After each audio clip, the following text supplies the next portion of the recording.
2009 के परिसीमन के बाद सुरक्षित लोकसभा क्षेत्र के रूप में अस्तित्व में आया गोपालगंज लोकसभा क्षेत्र।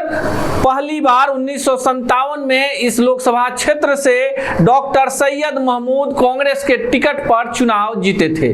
2009 के नए परिसीमन के बाद यह लोकसभा क्षेत्र सुरक्षित क्षेत्र में तब्दील हो गया और 2009 में इस सीट से पहली बार जदयू के पूर्णमासी राम चुनाव जीतने में सफल रहे। उन्होंने राजद उम्मीदवार अनिल कुमार को मात दी। फिर 2014 के लोकसभा चुनाव में गोपालगंज सुरक्षित लोकसभा क्षेत्र से भाजपा के जनक राम ने राजद उम्मीदवार ज्योति कुमारी को मात दी। उसके बाद जब 2019 का चुनाव आया तो सिटिंग गिटिंग के आधार पर जदयू भाजपा साथ में लड़ रही थी और वहां के जो सांसद थे जनक राम, जनक चमार, जिन्होंने ज्योति को जो विपक्ष की उम्मीदवार थी हराया था रिकॉर्ड मतों से, 5 लाख से ज्यादा मतों से 2014 में हराया था। लेकिन 2019 में परिस्थितियां बनी, नीतीश कुमार साथ आ गए और यह सीट जदयू के खाते में चली गई।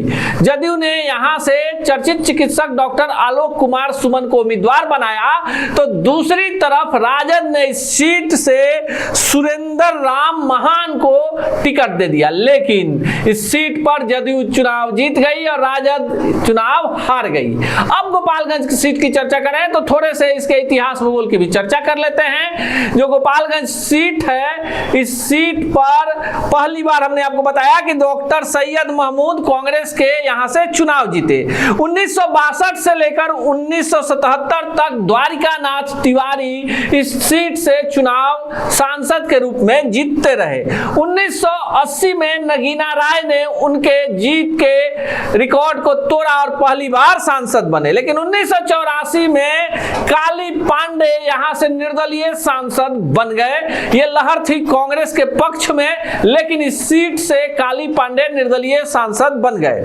फिर 1991 में अब्दुल गफूर ने यह सीट काली पांडे से छीन ली और यहां से अब्दुल गफूर जो है वो सांसद बने।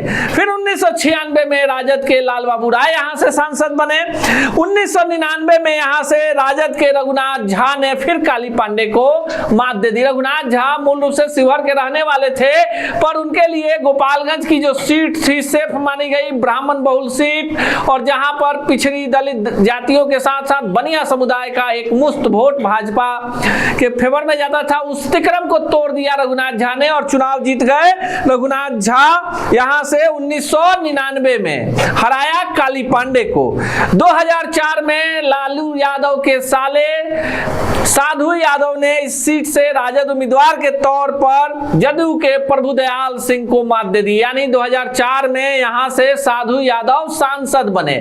जिस समय साधु यादव यहां से सांसद बने उससे पहले वो राजद के विधायक थे और साधु यादव जो चुनाव जीते वो ऐसी घड़ी थी जब राबड़ी देवी का पूरा वर्चस्व था, गोपालगंज गृह जिला था। 2009 में नए परिसीमन के बाद ये सीट सुरक्षित हो गई और यहां से पूर्णमासी राम जो हैं वो जदयू के चुनाव जीते, हराया अनिल कुमार को।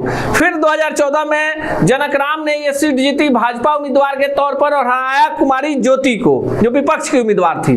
2019 में ये सीट भाजपा से सिटिंग गिटिंग के आधार पर जदयू के पास चली गई और भाजपा ने यहां से उम्मीदवार नहीं उतारा। हालांकि भाजपा के सांसद थे जनक चमार उर्फ जनक राम और यह सीट जो है डॉक्टर आलोक कुमार सुमन ने जदयू भाजपा उम्मीदवार के तौर पर जदयू के उम्मीदवार थे, चुनाव जीत लिया। पार्टी के कोषाध्यक्ष भी हैं डॉक्टर आलोक कुमार सुमन। हराया किसको? तो इन्होंने हराया सुरेंद्र राम महान को जो राजद के उम्मीदवार थे। 2024 में क्या होगा? देखिए 2024 की चर्चा इसलिए कि अब चुनाव की आहट हो गई है और यहां से सांसद हैं जदयू के डॉक्टर आलोक कुमार सुमन। ऐसे में आलोक कुमार सुमन ही चुनाव लड़ेंगे, किंतु परंतु नहीं है। राजद, कांग्रेस, वाम दल, तमाम दल भाजपा को छोड़ के, गठबंधन को छोड़ के वहां डॉक्टर आलोक कुमार सुमन का समर्थन करेंगे। तो दूसरी तरफ भाजपा के जो सांसद थे 2014 में जिन्होंने 5 लाख से ज्यादा वोटों से ये सीट जीती थी, जनक चमार उर्फ जनक राम, वो भाजपा के उम्मीदवार होंगे। इसमें भी कोई किंतु परंतु नहीं है और इसी तरह से तैयारी चल रही है। विधानसभा की बात कर ले, 6 विधानसभा सीटें हैं। बैकुंठपुर। देखिए बैकुंठपुर एकदम छपरा का अंतिम पॉइंट होता है, मसरख और तरैया का, वहां से बैकुंठपुर शुरू होता है। बैकुंठपुर से राजद के विधायक हैं। उसके बाद दूसरी विधानसभा सीट है बरौली, बरौली से भाजपा के विधायक हैं। गोपालगंज, गोपालगंज से भाजपा के विधायक हैं। कुचायकोट से जदयू के विधायक हैं। भोरे से जदयू के विधायक हैं। हथुआ से आरजेडी के विधायक हैं। और बता दें कि ये 6 विधानसभा क्षेत्र है, गोपालगंज सदर, कुचायकोट, भोरे, हथुआ, बरौली और बैकुंठपुर। तो 6 जो विधानसभा सीटें हैं, इन 6 सीटों में गोपालगंज और बरौली पर भाजपा का कब्जा है। गोपालगंज से सुभाष सिंह चुनाव जीते थे 2020 में, उनके निधन के बाद उपचुनाव हुआ और उनकी पत्नी वहां से विधायक है। अगर बात करें बरौली से, तो बरौली से जो भाजपा के विधायक हैं राम प्रवेश राय, नीतीश सरकार में जब भाजपा जदयू का कॉम्बिनेशन था, पहली सरकार थी, तो पर्यटन मंत्री थे, बड़े प्रोफाइल के नेता माने जाते हैं। और साथ ही साथ आपको बता दें कि जो गोपालगंज सीट है, जातीय समीकरण की बात करें तो ब्राह्मणों का वर्चस्व रहा है। ब्राह्मण के बाद यहाँ पर मुस्लिम मतदाता हैं, यादव मतदाता हैं, दलित मतदाता हैं, लेकिन जो सबसे जो पॉइंट वाली बात है, जो मतदाता वहां हार जीत का अंतर तय कर देते हैं, वो है वैश्य मतदाता।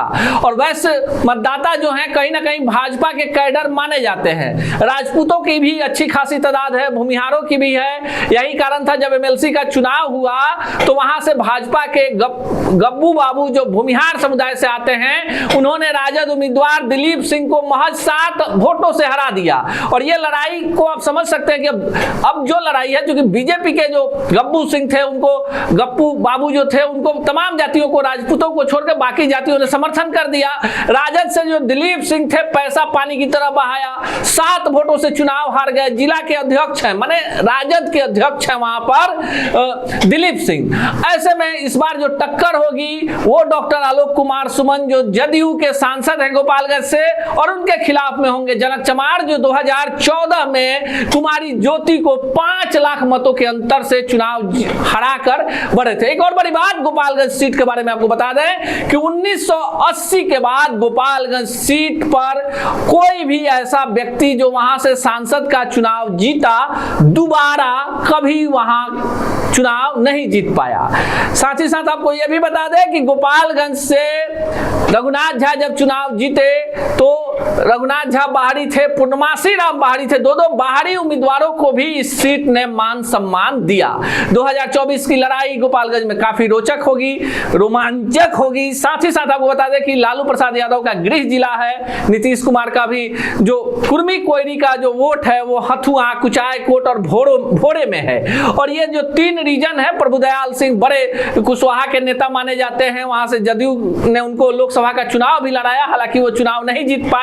तो ये जो 6 सीटों में 3 सीटें हैं, वहां लौकुश का समीकरण भी काफी मजबूत है। इसलिए नीतीश कुमार के 2 वहां पर विधायक भी हैं। पूरे सारण प्रमंडल में जिस तरह से जदयू नील पर थी, उसमें गोपालगंज ने राहत दे दी। तो गोपालगंज लालू का भी है, गोपालगंज नीतीश का भी है, लेकिन गोपालगंज भाजपा का भी है। और जातीय समीकरण जो कहते हैं, काफी कांटे की टक्कर होने वाली है गोपालगंज सुरक्षित लोकसभा सीट पर। ऐसी ही खबरों के लिए जुड़े रहे बिहार टॉक से। यूट्यूब पर लाइक और सब्सक्राइब करें, बेल आइकन जरूर दबाएं। फेसबुक, ट्विटर और इंस्टा पर फॉलो करें। धन्यवाद।